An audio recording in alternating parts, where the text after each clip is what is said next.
Hello, I'm James Holder. Welcome to another episode of Not For The News here on Pitch Football. As always, I'm joined by my stepbrothers, Curtis Woodhouse and Leon Knight. Gentlemen, I hope you're both well and in a good spirits. What's happening in the world of Woodshack and Nighty?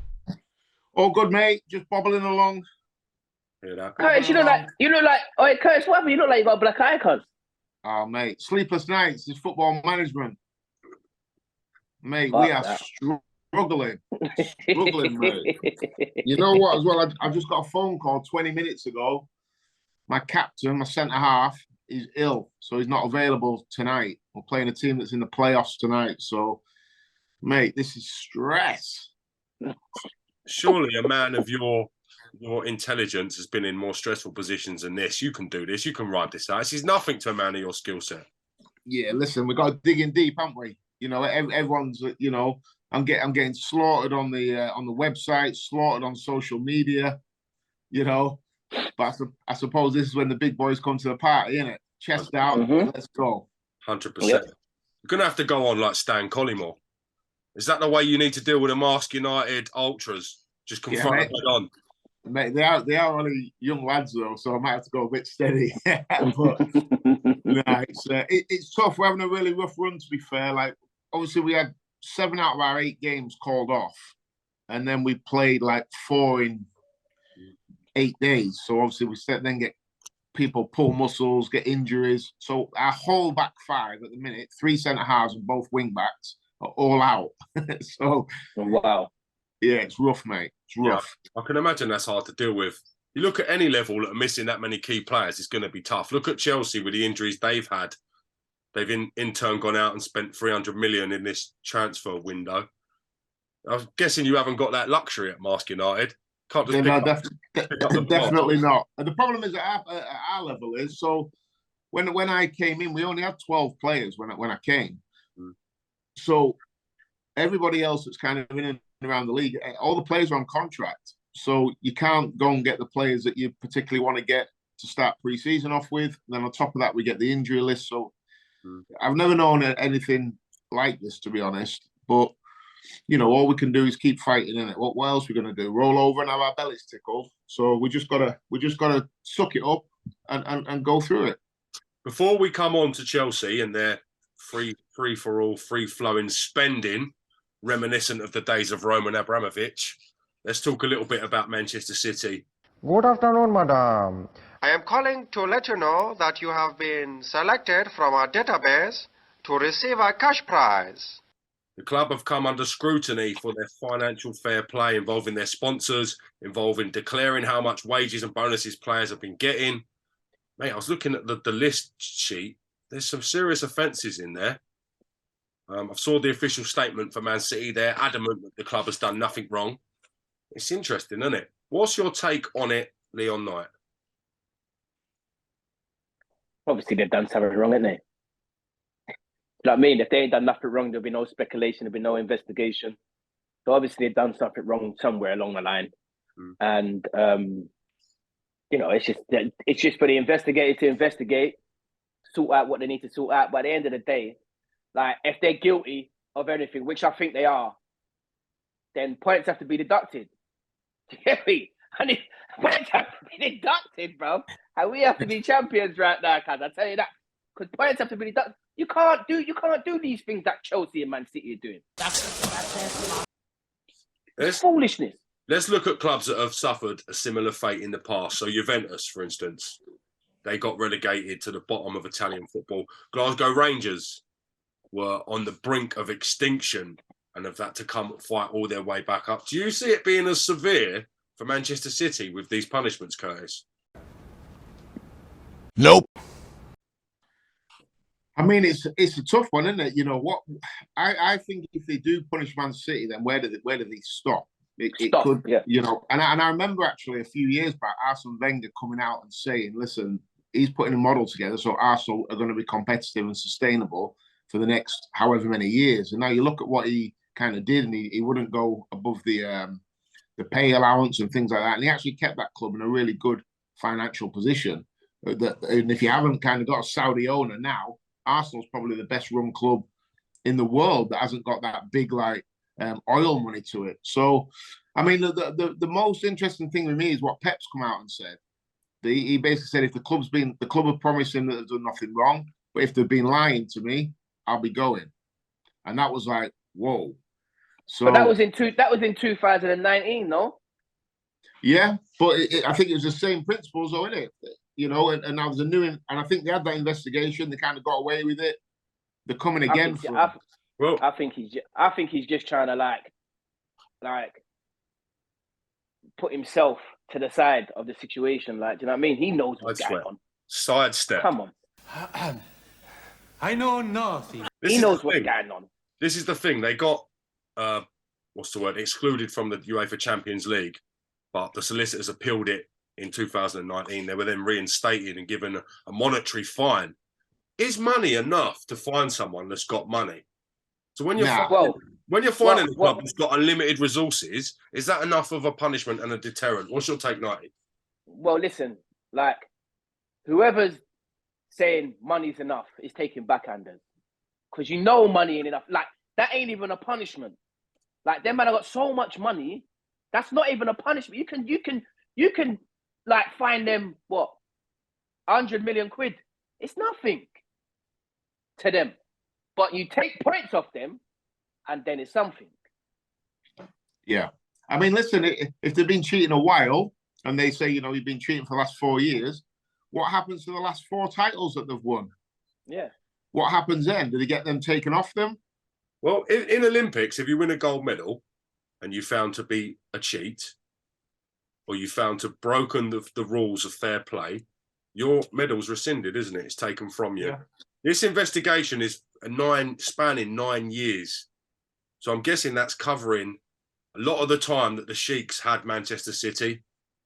A lot of these titles, again, I guess are going to be questioned whether they are legitimate. What's your take on it, Nai?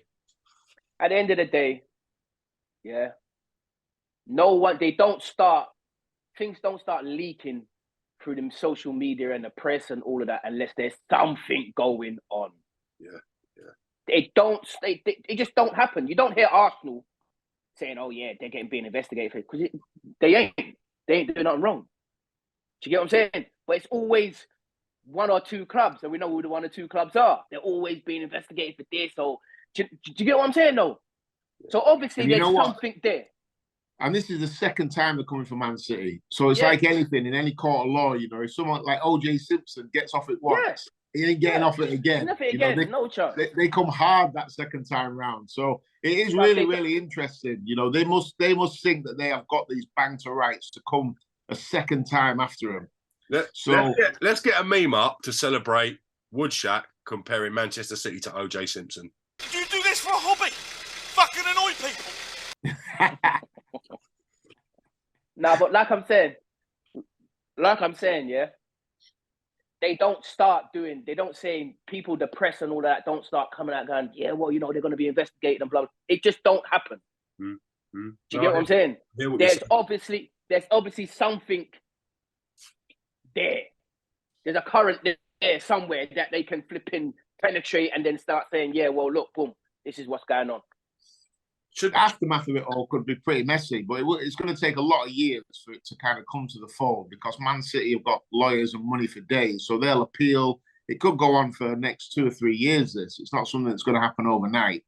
But if you get into war with these people, it could get really messy. And Man City, they might just really make an example of them, and they could end up, getting deducted 2-3 leagues. How mad would that be? Wow! Imagine Haaland in Division 2 playing against Sutton United or Southend.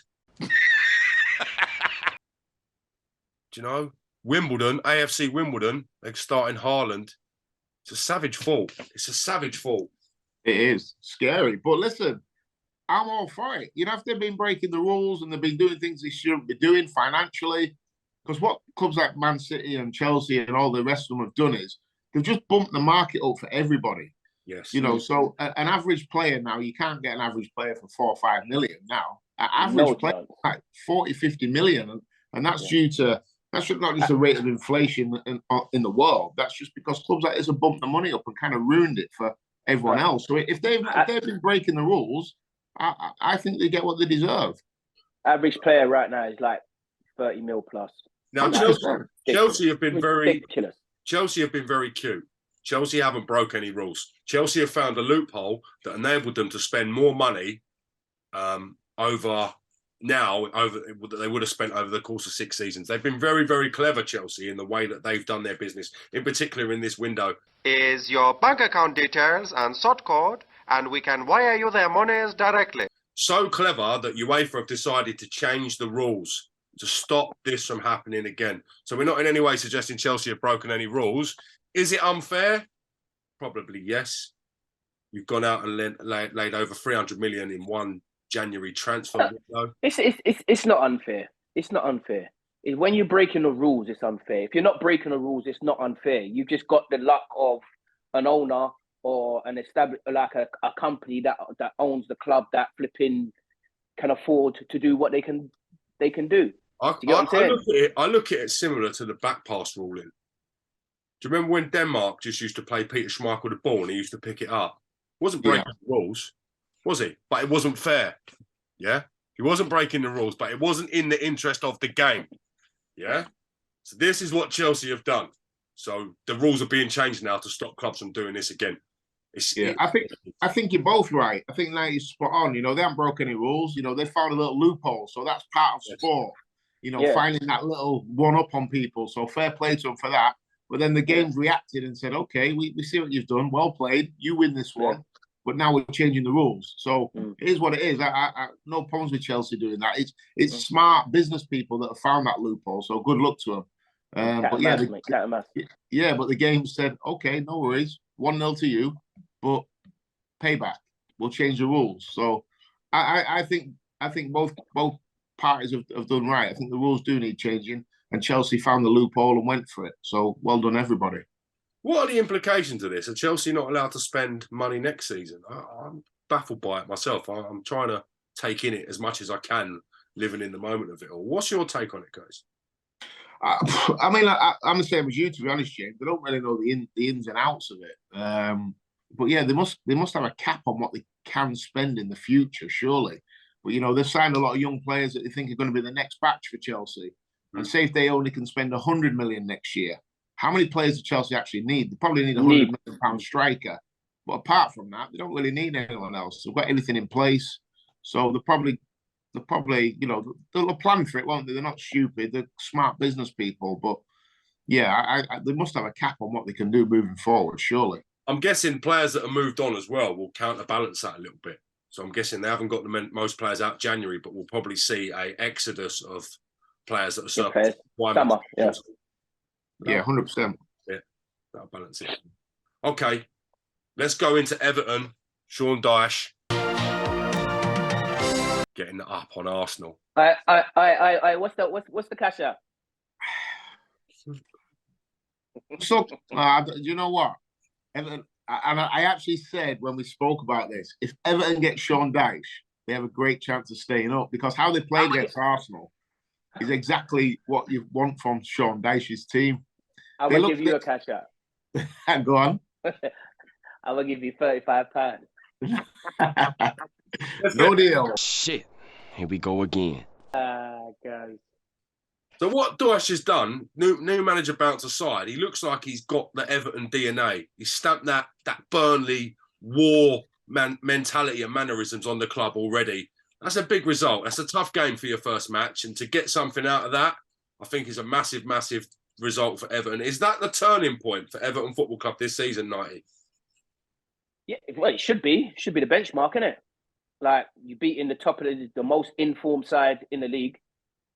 Even though they didn't turn up, but when they, you know, even though you didn't turn up, you still got to go out there and, you know, imply your game and, you know, dominate the opposition and stuff. And that's what flipping Everton did, mate.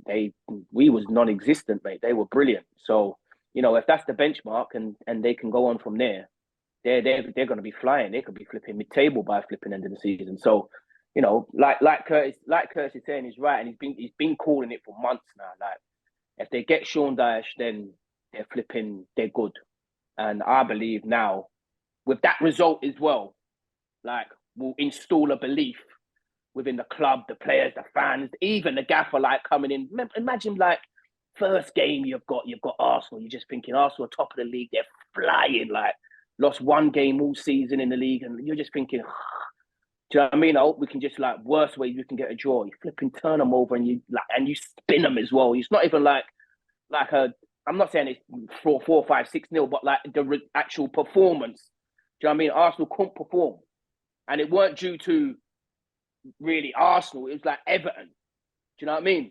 Credit to Everton Football Club. Credit to Everton Football Club. That's a big, big result for them. They needed that, and they played for the new gaffer. I've got time for it, regardless of who they're playing against. Curtis, what's your take? Yeah, no, spot on. And I think Sean Dyche has got he's got that Everton DNA, like you said. We spoke about it a few weeks back, didn't we? Of what, when you think of an Everton team, what they are, and they look that against Arsenal. He's just going to do what he did with Burnley, but do with better players. Yeah. Burnley were not a pushover for anybody, you know. So I'm really excited to see how he can do at Everton. I think it's an absolute perfect fit. When I was seeing like Bielsa, when I seen like they were about Bielsa going there, I was like, now you might as well give me this £100 now. If Bielsa goes, Everton are down. And then when I seen Sean Dyche go, I just thought it's a perfect marriage. That is, he gets them, they'll get him. Yeah, Everton. I'd be very surprised now if Everton got relegated. Very surprised. You know what, Curtis? The fans will. I know Burnley, but it's a small club. Do you understand what I'm saying?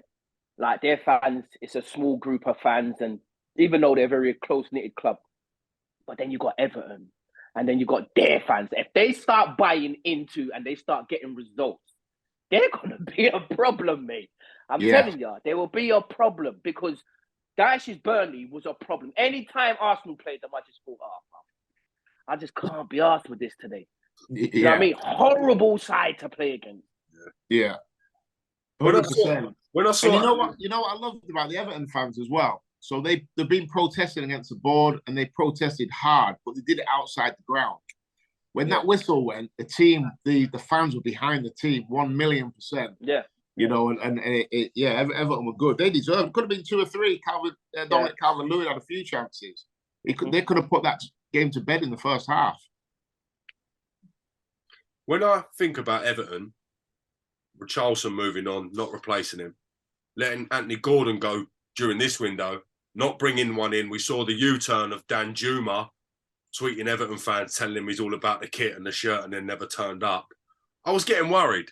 But I think with the new manager appointment and the way he's going to conduct the things, he's not going to have no nonsense. I can actually see Everton getting out of it. now. I can see. Yeah, they'll get out. They'll get out of it. 100%, they'll get out of it. Dyche ain't gonna have anything other than getting out of that. They will get out of that. 100%. I heard they're doing some training right now. Yeah, and they will get out of that, mate. Trust me. I heard they were doing the bleep test the other day. Yeah, first day. Yeah, and we're halfway through the season and they're doing a bleep test, bro. So you know what he's coming with. Training with shin pads on. Shin pads on for training. Yeah, you're not gonna outrun them. You're not gonna outwork them. Yeah, it has to be, and he's gonna have his team set up. There has to be an absolute worldie of a goal, or your team just has to be elite to just like beat them. Like, and that's what Dyche is all about. Otherwise, they're gonna stick it on you. The one thing that he'll be most happy about against the Arsenal in the Arsenal game will be that clean sheet, because that'll be the basis of them getting out of trouble. He played like a 4-5-1, but then when they broke and they got it forward, they committed bodies, but they looked good at the back. Tarkowski and who's the Scouser centre half. Them two at centre half were excellent for him. Cody. Yeah. Cody, yeah. But Curtis, when a new gaffer comes in, the players have to buy into it. Yeah. Now, with the last few managers that Everton have brought in, don't look like the players have bought into it. But this, I don't think they've even got a choice. It's either that or you're out, and I'll get somebody else in who can do this job. Do you know what I mean? And And that is like the line.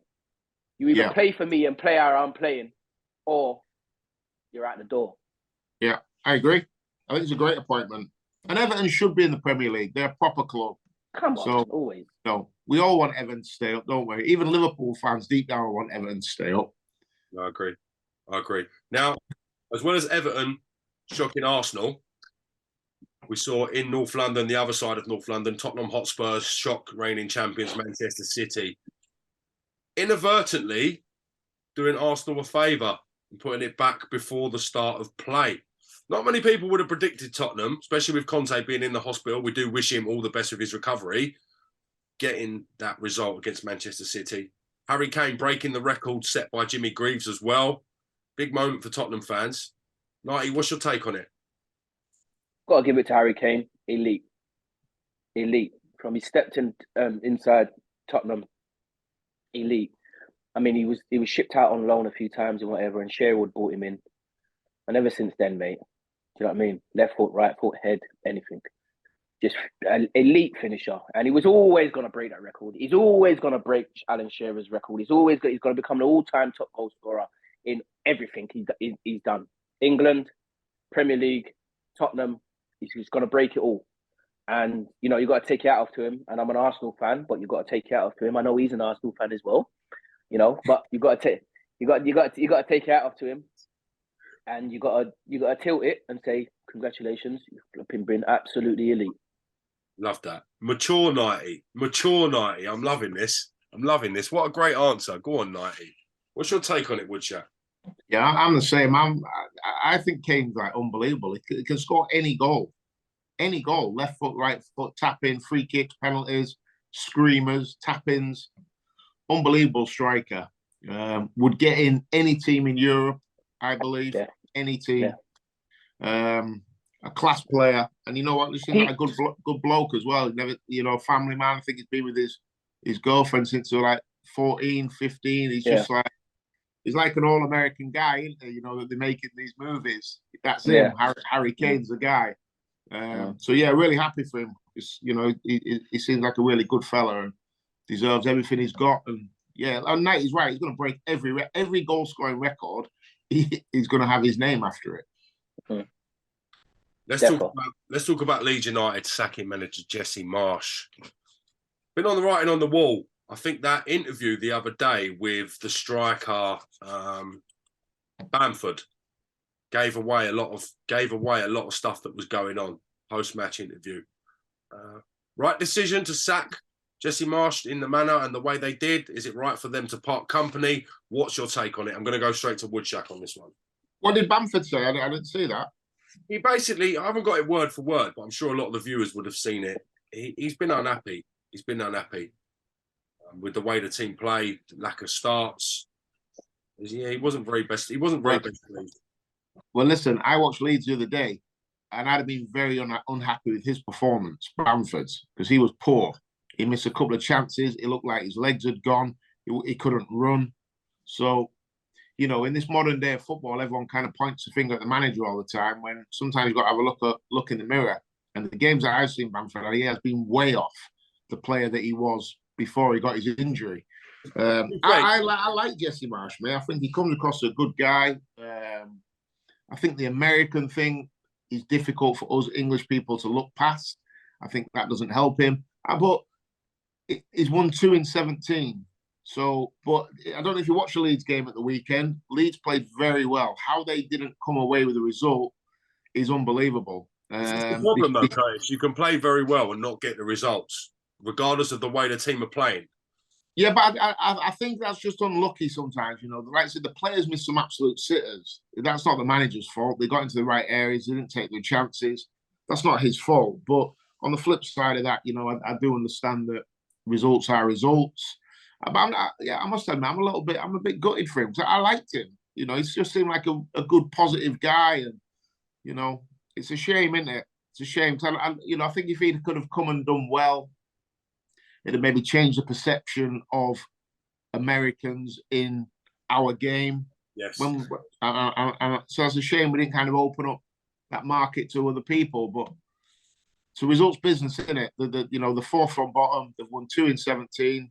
They're the cold hard facts. You can't be unlucky 17 times. I'm not buying that, Woodchuck. I'm just going on about the game on Saturday that I watched and how they didn't win. I will never know. Also, you've now got a high influx of American players that have been brought to the club by Jesse, which he's no longer around. How would that impact that little bond, if you like, of American players that play for Leeds United? Nighty, what's your take on it? This is what I'm trying to say. When you get them like Americans that come over, like I'm not saying they shouldn't be managers or whatever in this time and the other, but I've never heard of them from beforehand. Yeah. And it's a results business. And whether you're American or not, 2 in 17 is not good enough. That's relegation form. So you're liable to get the sack. And that's just the bottom line of the whole thing. We're in a results business. It's a results business. You can play up unbelievable. If you lose, you've got no points. That's just the bottom line of it. Yeah. And then you can play like Wimbledon in the 90s, yeah, and lump it forward and get Big John Fash flicking it on, and Dennis Wise running onto the flipping and win results, and everyone's cool. First game I ever went to was Wimbledon v Oldham at the old Wimbledon ground, putting it in the mixer. Big John Fash up with their elbows involved. Mate, they were some great days. I watched I think it was 2002 or 2001. I've seen it on Twitter, the Community Shield, Arsenal versus Man United. Jesus Christ. Bro, tackles were flying everywhere. I couldn't believe, like, if that was today, for what Ashley Cole would have got sent off within the first minute. Yeah. First minute, he would have got sent off. Yeah. Phil Neville would have got sent off within about 5 minutes. They would have had about 7 players each on the pitch. It was horrid.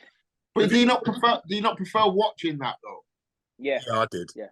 I did. Mate, it suits the broadcasters to have more goals and have less people getting smashed, don't it? So the game's been effectively, when you're watching it, none of the viewers want to watch a 0-0 with loads of hard tackles going in. Yeah, but it won a 0-0. Yeah, that's what I mean. The game's changed to suit the broadcasters, I feel. I feel the game has changed along the same lines of how people have changed. Yeah. So that's how I see it. You know, the game, there's not more goals now than what there was back in the day. I'd say there's less now. There's less goals now. Goals getting, chalked off for VAR. There's less goals now. I think the game back in the day was so much more entertaining to watch. I love a good tackle. Love it. And so does everyone. And like I said, we still have loads of quality, loads of goals, loads of great players. I think we've gone too far the other way. And it's a society thing. Yeah. Nowadays, the lads don't even wear shin pads. Yeah. They actually don't wear shin. Literally, they've got on like a cardboard little thing. Like a cardboard, like you get a box. Yeah. The lads are cutting out cardboard, and it's about that big, and they're just sticking it on the front of their shin. Mate, just a thought, right? The thought of playing central midfield in the late 90s in my head with no shin pads on just puts a shiver down my spine. You're fucking having a laugh at you. You just couldn't do it. You're fucking joking me, bruv. No when I first started, I had the pads with like the ankle protectors, like all in one. I was just gonna say that. Like, I played up front. This must be like, so what? 96. I was at Lillishall. 90. Bro, do you think I could have played up front without shin pads? Some of them or shin even pads. Go on, Natty. We had these shin pads. They were made at Lillishall. I don't know if they did. Other people did have them, but we got them. They got supplied to us. They were bulletproof shin pads. Yeah, no, seriously, they were bulletproof. They were black. They were long. They were about this long. They covered your whole shin from the top of your knee. Did they have the ankle bit on it as well, Night? No. But I had the ankle bit. I got a spared ankle bit and put it on, and then put the shin pad on, and then wrapped fucking tape and everything round my flipping foot. Then put my socks on. Sounds more like a cricket pad. Sounds more like a cricket pad than a football pad back then, doesn't it? Bruv, I'm telling you now. Yeah, I can't believe when I see some of these players. They don't need to, because there's no tackles. There is no tackles. Has it made the game better though? No, it's just shocking. It hasn't made the game. It's not even like made the game flow. Even like, do you know what I mean? It's not even done that. I think the tackle has it stopped players? Has it stopped players picking up serious injuries? Nope. No, it hasn't. No. Has it? What is actually stopping the tackling? What is it? How's it improved the game? it hasn't. It hasn't. I don't think it has either. I think it stopped. It stops the flow of the game. I love a good tackling, end to end, and sliding tackles, and people getting wired in. I love all that. That's a proper game of football. It's not just the tackling that's got a lot softer. I remember seeing clips of two players literally punching one another. The referee comes over, goes, shake hands. They shake hands and they go on. No yellow cards, nothing. Then we look at Casemiro, for instance. Perfect example the other day. He's literally grabbed someone around the throat. He's not going to strangle him to death, is he? They've got a bit of frustration. He's put his hand on the man's throat. Instant red. Back in the day, that would have been nothing more than a stern telling off. How has the game evolved? How has it changed? What's your take, guys? Yeah, and don't forget, like Gabby Agbonlahor on TalkSport was saying Casemiro should be arrested. and then it crashed my car. No. I got home and I said to my son, like, "Whoa, what's Casemiro done?" Like, I'm waiting to see it. And I've seen it, and I was like, "Really?" That was just like a little melee that Arsenal and Man United used to have, like every game. Every game. Yeah, I don't know. Sometimes I don't like talking about things like this because you just sound like proper old school. But if you actually break it down, we're not. Sorry, Curtis. Before you carry on, we're not saying to the viewers who's listening to this, we're not saying, we want people to break each other's legs and stuff like that. But part of the game is to tackle. Yeah, it's an art. Tackling's an art. Tackling is an absolute art. Defenders nowadays don't know how to tackle. All they have to do is jockey and stick their foot out and try and nick the ball. But a lot of this has got to do with the coaching. They don't want players to go to ground. They want you to stay up. They want you to delay. They want you to hold him off so someone else can get in position to get with the runners. It's a lot to do with the way the players have been coached as well, lads. Yeah, definitely. They're from a different era, aren't they? But when you know tackles are firing in as a midfielder who played in that area, who was that type of player, I know how to tackle. And I know how to top somebody as well. I know how to tackle hard and fair, and I know how to do a naughty one. And 99 times out of 100, I was hard and fair because that's how other people were with you. No one was going around topping people back in the day. Yeah. That just didn't happen because you have respect for you. You wanted it hard and fair. And I think there's probably more injuries now than what there was 20 years ago because people don't know how to tackle. Good point. And not only that, Curtis, they're a lot softer now. You get a tackle and they're out for flipping 2 months and stuff and whatever and blah blah blah. I remember like watching players and they've fucking gone over on their ankle and their ankle's fucking like that, and they'll just fucking put tape around it and fucking, do you know what I mean? Go out there and perform, not just flipping go out there and just be a number. Perform as well. I'm thinking of Martin. I'm thinking of Martin Keown with his head bandaged up. Yeah, I remember seeing. I was young though, and I went to a game, and I remember seeing Mark Hughes. I went in the change room because we had to clean the changing rooms after, and I remember going into the game and Mark Hughes, and I remember seeing he had legs like fucking that.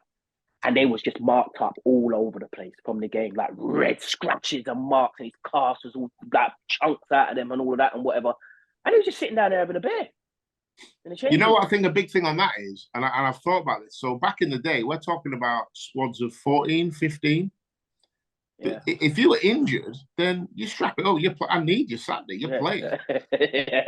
Simple as that. You couldn't go to the gaffer and say, like, I've twisted my ankle a little bit. Like it just wouldn't happen. Yeah, it had to be a pull or some sort of break or an ACL or something had to be like. Yeah. Now it's 25-man squads now. So if you have got a little dead leg, for example, that's a 2-week injury now. But not that you'll then be on restricted minutes. The physios will be that on you that the club won't play you anyway until you're 100% fit. The way the game's changed now. Player welfare means that they're not just going to wrap you up with two two bad tackles on your shin where it's hanging out. They're not.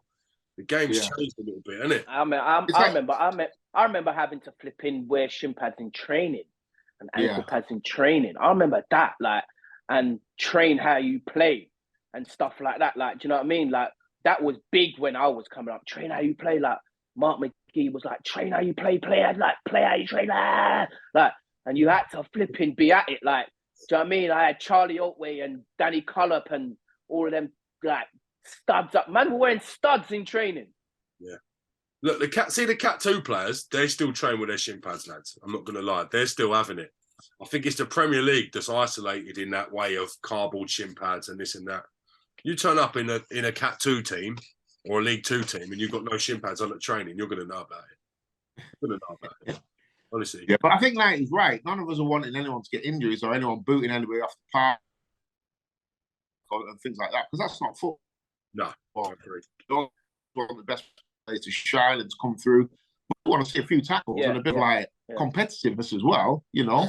And if someone headers the ball more than 5 times, I don't want them to have a concussion break. You know, I don't want to see this. I want to see people tackling. I want to see a bit of blood and thunder. I want to see my centre half sticking his head in there. I want to see my centre forward getting across the front man and heading it. You know, I want to see when the goalkeeper drops, when the ball drops between the goalkeeper and the centre half, and the centre forward, the centre forward being able to, like, try and score. And the goalkeeper might take one on the nose. I want to see them type of things. That's a game that I fell in love with. Let's get a round of applause. Let's get a round of applause. Let's get the meme up. I've longed the days of John Terry, Vidic, Rio, all these people that can tackle. I've seen John Terry warm up with throwing the ball at the wall and then hitting the wall like that, just to make sure, you know, when he's tackling, nothing ain't gonna. I've seen him actually. I've actually seen John Terry put his head in a position where he fell over, and now he's coming to kick the ball, and now I'm going to block the ball like this with my head. I've seen this happen. Yes, but long the days of that. Like, do you know what I mean? Even now, you know what is talking out most? What I don't like, when there is a good, strong, fair challenge, everyone's going crazy still. Because it's why is that standing off?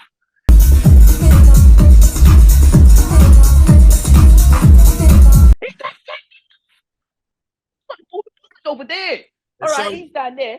He's not hurt or anything. No, you're right, Knighty. You're bang on. They're so not used to seeing tackles that a good tackle is now frowned upon, and the crowd and the players are shouting where it was a fair challenge. Big point. Big point. Now, lads, going to go to the rumour speculation, the rumour mill. I've heard some rumours that Pep Guardiola and Erling Haaland have had a little bit of beef after the game against Tottenham.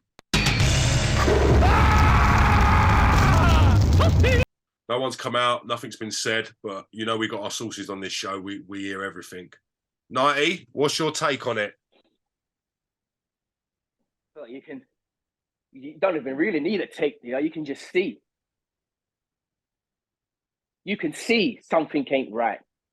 Foden, Grealish, Haaland. Who did they sell to Bayern the other day? Why are you selling? Cancelo. The reason they let Zinchenko go to Arsenal because they got Cancelo, who's the best in his position. Yeah, I heard so. Yeah, what's going on within that? I believe that Pep will be gone from there soon. I think he's coming to the end of the mill of his reign there, and I think he'll be gone soon because I don't know. It just nothing don't seem like it's like fluent. It don't seem like it's genuine over there. You know, beforehand you'd see them and they're all together and blah blah blah. But you know, Pep's fell out with Aguero. It's not the first time he's gonna fall out with people. Do you know what I mean? He's fallen out with a few people over the years, not just at Man City either. So these rumours coming out of Man City ain't surprising. And you can see they're not really playing to Haaland's strengths. They're not. They're just not. They can't be. I mean, you can just see it. He didn't have a shot on target.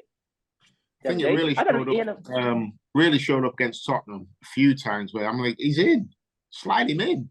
and he wasn't getting the ball. And you know what I thought was quite telling is he never even complained. Haaland didn't, as if it was like whatever. I don't expect it anymore. Yeah. You know, once you stop moaning and complaining, that's normally an issue. Yeah. Sad, really, though, because flipping out. Come on, man. You got a striker like that. Like, I don't know whether it's the players. I don't know whether it's Haaland. I don't know whether it's Pep. But the whole lot just ain't. It don't seem like it's going the way it should be going, because they started off the season and they were flying. I mean, he's got what, 20-odd goals? Yeah, 20-odd goals in about fucking 2 games, didn't he? 25 like, goals. Do you know what I mean? So games. it's crazy. So if it's the players that's feeling some sort of way, it's that shit. Hey, yo, what the fuck? I think that's really shit. Really, I can't really see shit. being the players, mate. Can you see being the players? I can't. That's what I'm saying. These are elite players that have been around other elite players. This is nothing new for them. That's what I'm saying. Our play's changed though, boys, from last year. It's changed a hell of a lot. I think when I'm speaking to, sorry, go on, Chris, go on. I think Pep's way of playing football is very rigid. You know, he's an ABC guy. When this does that, but we do this, ABC. And I think once you get someone like Haaland in the team, you have to maybe look to adjust what you're doing. Instead of going A, B, C, D, maybe go A, B, skip the C bit out and go to the D bit and slide this guy in. Yeah. And I think that's maybe where a bit of the frustration is. And I can imagine Haaland being like, well, I'm in here, so why are we doing this other extra bit? Just pass me the ball. I'm going to score. But Pep's quite rigid in the way, obviously fantastic, fluent, the way his teams play, but it is also very rigid. There's a very set way of how they build up play. It's very hard to stop, but everybody knows when he goes in here, I go in here, and we rotate here, and it is all very manufactured as well. Jamie Carragher made an interesting point on Monday Night Football. He's got a lot of criticism for it. Has Erling Haaland joined the wrong team for his style of play? That's the point that Jamie Carragher made. What's your take on it, Nighty? Well, for the first God knows how many games, no. That's why I think there's an issue within the club, whether it's players, Pep, or Haaland, or everyone together, or Haaland versus Pep, or Haaland versus the players, or whatever, because it's working. It was working. He's scoring goals. They were winning games. It was working. Like, what's the big deal? I don't understand. The striker's there. The striker's there to score goals. I noticed this. I first noticed this, Nighty, in the Southampton game. You know, I love to point when I point things out. Now everybody's seeing it with their eyeballs, but when I pointed out for you, you weren't seeing it. You know that film? You can hear me, but you're not listening to me. That comes to mind. Yeah, but he was still scoring goals at that point there. I know what Jamie Carragher means about the Man City thing, and in a big way, I agree. You know, you're kind of thinking like when Liverpool were on fire a couple of years ago and everything was passing forward. You imagine Haaland in that team. I think I think that way of him playing is probably suited more fast and furious, where Man City's way is slower and more methodical. But again, it's very hard to say he's at the wrong team when he's got 25 in 20. I'm glad you mentioned Liverpool. They suffered 3-0 defeat to Wolves. There were people that were touting this Liverpool team to be the greatest Premier League side in history. Where has the downfall happened? How has it happened so quickly? And do you think Jurgen Klopp could be, dare I say, on thin ice in his 7th season? What's your take on it, Woodhouse? I mean, he can't be under pressure, surely. I mean, he's literally won every trophy there is to win with Liverpool in 7 years. If he's under pressure and his job's under threat, then we ain't got no chance. What's the point in even managing? You know, he's won absolutely everything, and now he gets the sack because they've had a wobble. I think Liverpool are in a transitional period. They've got a lot of players there that are out of contract at the end of the year. I think they need a bit of a start again in the summer, and they need to recruit, and they need to go again. But if you're going to pick anybody to go again with, it's got to be Jurgen Klopp, surely. Who can you bring in that can do a better job than Jurgen Klopp? So, okay, let's you sack him. Cool. Who are we going to get in? Do the American owners need to back Klopp a little bit more? For his first wave of success, he went out and signed some big players. He got the goalie in for a lot of money, bought Van Dijk in for a lot of money. I'm trying to think who else for Fabinho. I think it was. Let me tell you something. From they sold Sadio Mane, they were finished. Sadio Mane. I said it last time I was on it. He's the best football player in the world. I don't know why he's laughing for. What, Chris? Why are you laughing for? Why are you laughing for? I'm being serious. They signed Dyche, who they thought was going to be a ready-made replacement. Injuries have stopped that. Jota's been injured as well. No. Even if they was on top form and elite at their peak, they wouldn't have been like Sadio Mane. From you sold Sadio Mane, that was it. You was done. The whole thing just went and just shriveled apart. It's a great shout on the Mane. Ask any Liverpool fan now, yeah? All of them would say, we should have sold fucking Salah. We should have sold Salah. We should have sold Salah instead of Mane. Bruv, you didn't. No way.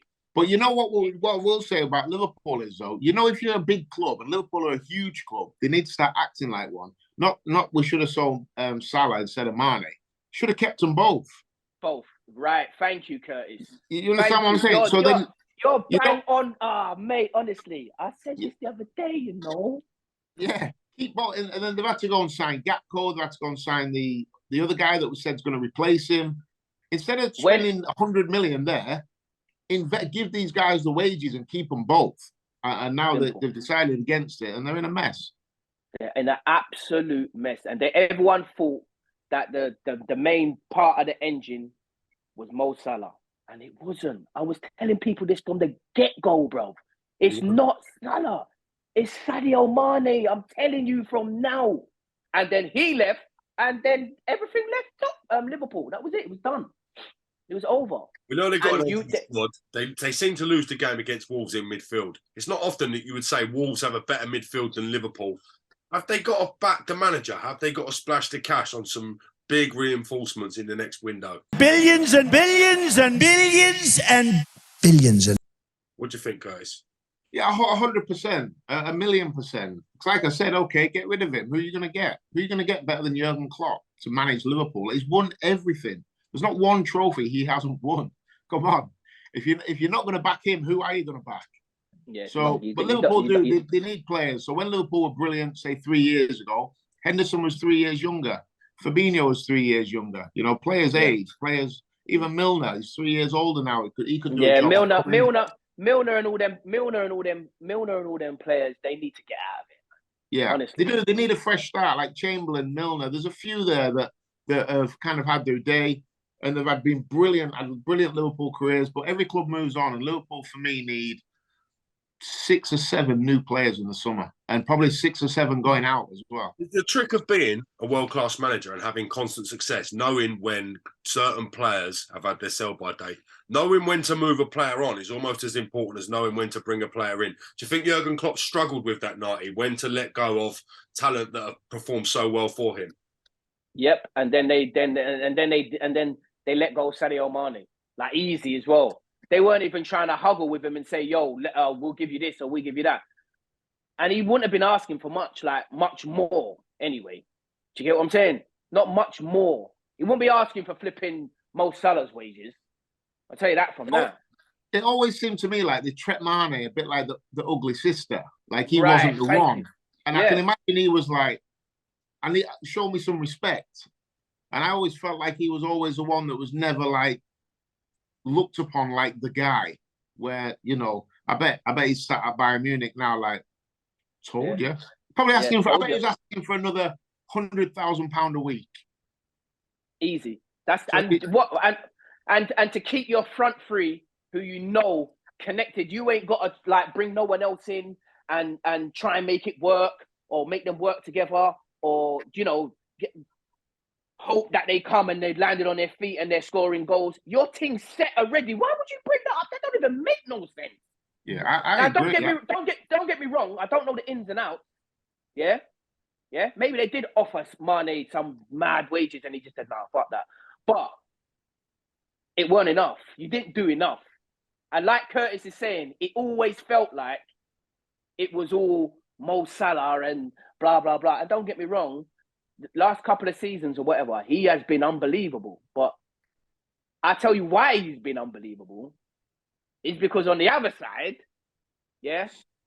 he was doing the dirty work. Yes. He was tracking back. He was doing the absolute mud work. Yeah. And on top of that, scoring and creating as well. Do you understand what I'm saying? And then you let him go, and that's it. Your club's really fell apart after that. Yeah. It's hard to argue. I bet if you spoke to Jurgen Klopp on the quiet behind the scenes, he'd agree. 100%. But then you talk about, like, we're talking about loyalty with players, and did Klopp have too much loyalty? But we don't know if Klopp was given the luxury to replace these players either.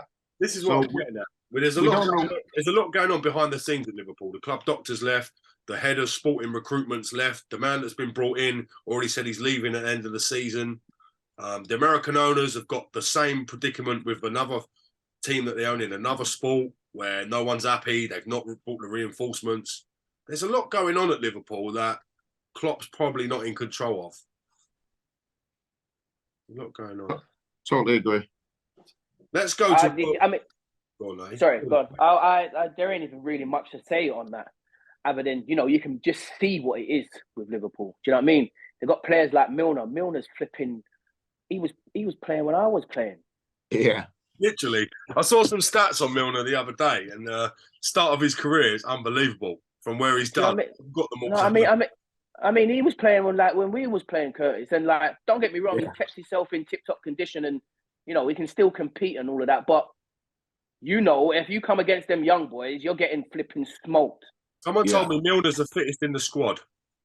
You can be the fittest in the squad, but when you come up against someone like Haaland, and and they play the ball over the top, and you've got to track back, and he's just blowing past you. It's like when I was younger, when I was 18, 19, and I was coming up against these old heads, and I was just smoking them. Pure problem. 18, 19-year-old 90 pace level. No, but I'm just saying, like, it's the same concept, it's the same thing. What it is with that is fitness and sharpness are two completely different things. Father time's going to come for us all, isn't it, lads? And I'm sure Milner's feeling that. No matter how fit you are, like 90 says, these young boys are on it. The fibres are twitching. It's the same with boxing. Now the game is all about physique and how strong you are and like how fast you are off the mark and stuff and whatever. And you got no chance, mate. No chance. My favourite video of this week is the Napoli chairman. He gets caught in traffic. Let's get it up. Let's show the viewers. He gets caught before we put it up. He gets caught in traffic trying to get out the ground. Then for a moment gets carried away and brought into the celebration. Then realises he wants to get out of the place again, goes mad again. Let's get the video up.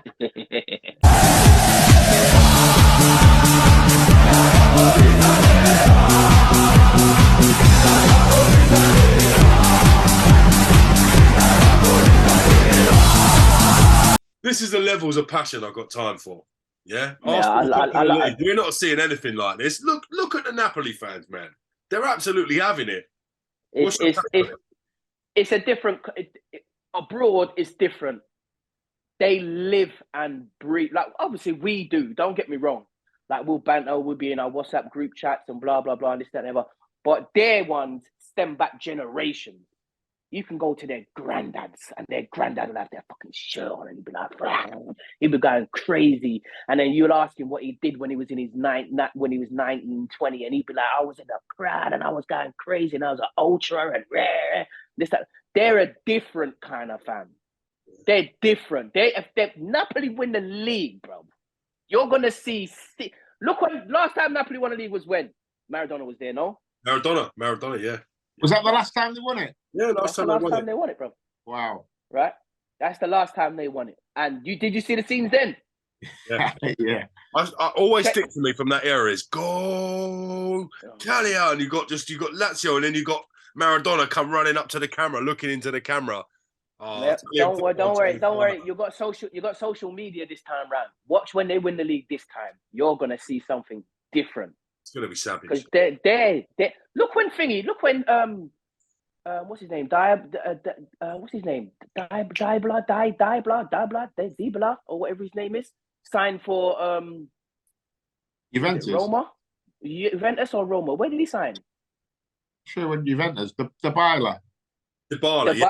I didn't know what night he was up to then. I thought he was having some kind of stroke. I couldn't pronounce his name, but yeah. Did you see when he signed for the club? Yes, I did, Nighty. Yes, I did. You don't get that in England. No. You don't get that. The most you get in England is when it's transfer deadline day and you got a man waving a fucking dildo in the fucking interview man's face. Can we get that up? Let's get it up. Let's get yes, Nighty. He's pulling on clips. Let's get it up. Let's get the dildo being waved in my man's face. Do you know what I mean? Look when City won the league. Yeah. It's just fucking dead, wasn't it? Yeah. Wasn't even a celebration, like. If you look at the Italian leagues and the Spanish leagues in terms of passion, German leagues moderately, but it's different, isn't it? The passions are different. No, even the French league. I saw the Marseille fans the other day. They were absolutely having it.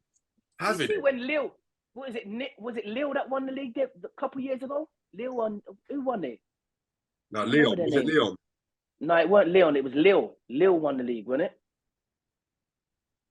The French league. The clip I saw of the Marseille fans the other day puts English football to shame, to be honest. They was absolutely having it.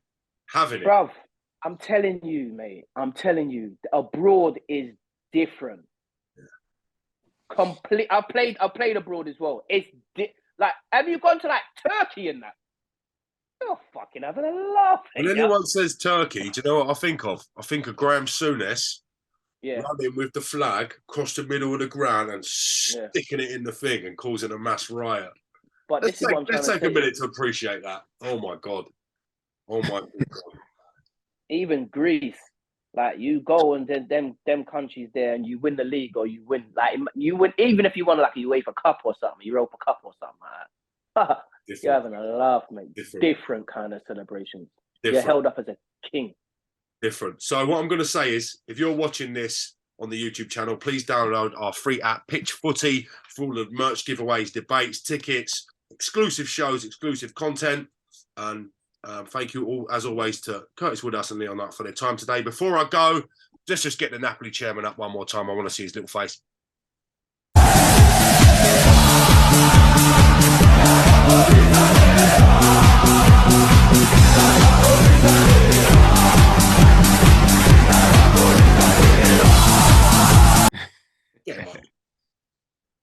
This has been Not For The News on Pitch Footy. Thank you very much, and we'll see you next week. Thank you, gentlemen.